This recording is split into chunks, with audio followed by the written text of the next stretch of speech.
Hello दोस्तों, आप लोग कैसे हैं? उम्मीद है आप लोग बेहतर होंगे।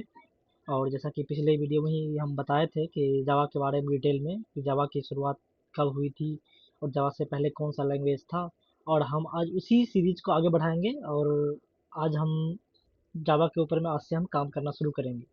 तो सबसे पहले हम गूगल क्रोम पे सर्च करेंगे JDK JDK download JDK download. तो जैसा कि पिछली वीडियो में बताए थे हम कि जेडीके की जावा की खोज किसने की थी? सन माइक्रो सिस्टम ने की थी। लेकिन कुछ दिनों के बाद जावा को ओरेकल ने खरीद लिया और सारा कुछ ओरेकल ही मैनेज करता है। इसीलिए कि जावा का जितना भी पैकेज है, जेडीके जेडीके का फुल फॉर्म होता है जावा डेवलपमेंट किट। तो तो जावा सबसे पहले पहला क्वेश्चन आपका ये होना चाहिए, जावा डेवलपमेंट किट जेडीके क्यों डाउनलोड करते हैं हम? तो जेडीके हम इसलिए डाउनलोड करते हैं क्योंकि जावा प्रोग्राम्स को डेवलप और कंपाइल और रन करने के लिए जेडीके जो है हमको जरूरी टूल्स देता है। अगर इसे सिंपल तरीके से समझें तो जे आर ई जावा रन टाइम इन्वायरमेंट सिर्फ जावा जावा प्रोग्राम को चलाने के लिए होता है। लेकिन जेडीके के अंदर में जेवीएम, जे आर ई और जेडीके का मेन ये मोटिव है कि जावा प्रोग्राम को बनाने और चलाने दोनों के लिए जेडीके उपयुक्त है। तो जेडीके क्यों डाउनलोड करते हैं? सिंपल सा क्वेश्चन है। जावा कोड को लिखने के लिए इसमें जावा कंपाइलर, जिसको हम जावा सी के जरिए से कॉल करते हैं और आगे की वीडियो हम देखेंगे, जावा कंपाइलर होता है जो जावा फाइल को जावा कोई सा भी फाइल देखिएगा आप, जब सेव होता है तो वो डॉट जावा एक्सटेंशन के जरिए सेव होता है। लेकिन उस जावा फाइल को कंपाइल होने के बाद डॉट क्लास फाइल, जिसको हम बाइट कोड बोलते हैं, बाइट कोड में बदलने के लिए जेडीके बाइट कोड में बदलता है। जावा कोड को चलाने के लिए इसमें जे आर ई और जेवीएम ये भी होता है, जिसे पहले ही बताया था मैंने, जिससे आप अपने कंपाइल्ड कोड को चला सकते हैं।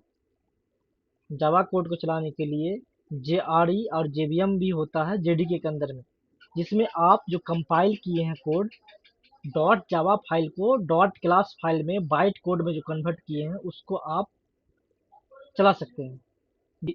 डेवलपमेंट टूल में डीबगिंग डीबगिंग डॉक्यूमेंट बनाने में, डॉक्यूमेंटेशन बनाने में जावा डॉक और डेवलपमेंट टूल भी जेडीके में होता है। जावा फ्रेमवर्क आईडी जैसे स्प्रिंग बूट, इक्लिप्स, इंटेलिजे को काम करने के लिए जेडीके चाहिए ही चाहिए। शॉर्टकट में समझें, अगर आप जावा में सिर्फ प्रोग्राम चलाना चाहते हैं तो जेआरई काफ़ी है, जो कि हर सिस्टम में अब देता है। लेकिन आप अगर जावा में कोड लिखना चाहते हैं तो कंपाइल करना चाहते हैं तो उसके लिए आपको जेडीके आपके सिस्टम में होना बहुत ज़रूरी है। तो देखते हैं हम ओरेकल वेबसाइट पे पहला जो लिंक है उस पर हम क्लिक करते हैं, जावा डाउनलोड पे क्लिक करते हैं। जैसे जावा डाउनलोड पे क्लिक करते हैं तो देखिए आपका इस ढंग का इंटरफेस खुल करके आता है सामने।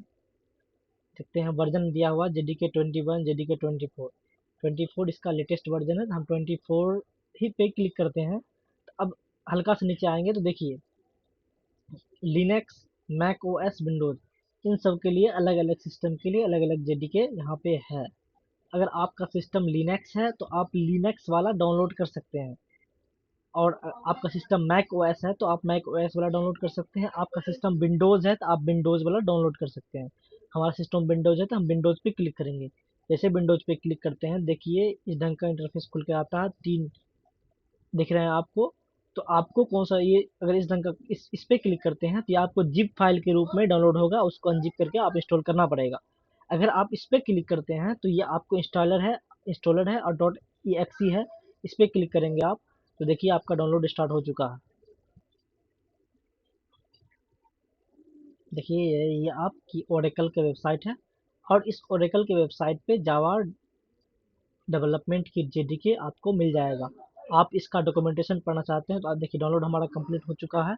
और जैसे ही हम इस पे क्लिक करेंगे, लेफ्ट क्लिक करके ओपन पे क्लिक करेंगे, ओपन क्लिक करेंगे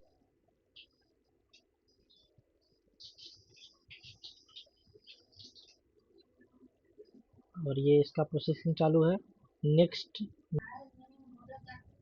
और जैसे ही हम इस जब कंप्लीट हो जाएगा तो हम क्लोज करेंगे।